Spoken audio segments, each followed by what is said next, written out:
मुंबईकरांसाठी आता एक मोठी बातमी। वरळी ते आचार्य चौक भुयारी मेट्रो सेवा सुरू करण्यात आलेली आहे। 5 दिवसांनंतर भुयारी मेट्रो ट्रॅकवर आलेली आहे।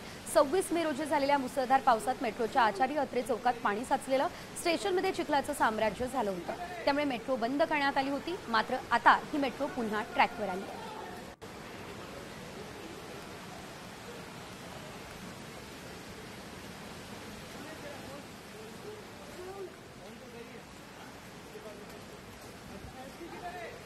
तर आपण पाहतोय स्टेशनमध्ये पाणी साचलं होतं आणि त्यामुळे या ठिकाणची जी मेट्रो सेवा आहे ती बंद करण्यात आलेली होती। मात्र आता पुन्हा एकदा ही भुयारी मेट्रो ट्रॅकवर आलेली आहे, पुन्हा एकदा सुरू झालेली आहे।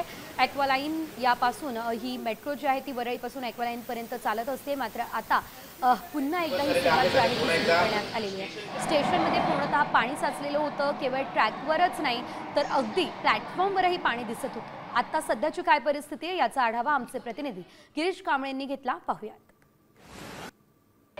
26 मे रोजी पडलेल्या मुंबईतील मुसळधार पावसाचा फटका मुंबईच्या मेट्रो ॲक्वालाईन 3 या वाहतुकीला बसला होता। यामुळे या स्थानकात आचार्य अत्रे चौकात संपूर्ण पाणी होतं, चिखलाचं साम्राज्य होतं। त्यामुळे इथली लोकल या आपण बघतोय की संपूर्ण सेवा आहे ती विस्कळीत झालेली होती। 5 दिवस या ठिकाणी ही सेवा खंडित झालेली होती। मात्र आता संपूर्ण काम झाल्यानंतर या ठिकाणची मेट्रो आहे ॲक्वालाईन ती आता पुन्हा सुरू झालेली आहे।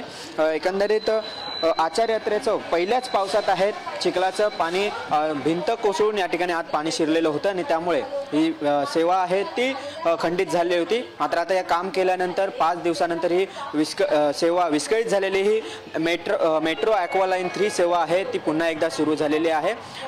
या ठिकाणी JVLR ते आचार्य अत्रे चौक ही जी मेट्रो ॲक्वालाईन 3 आहे ती आता सुरू झालेली आहे। व्हिडिओ जर्नलिस्ट नितीन कराच, गिरीश कांबळे, साम टीव्ही, मुंबई।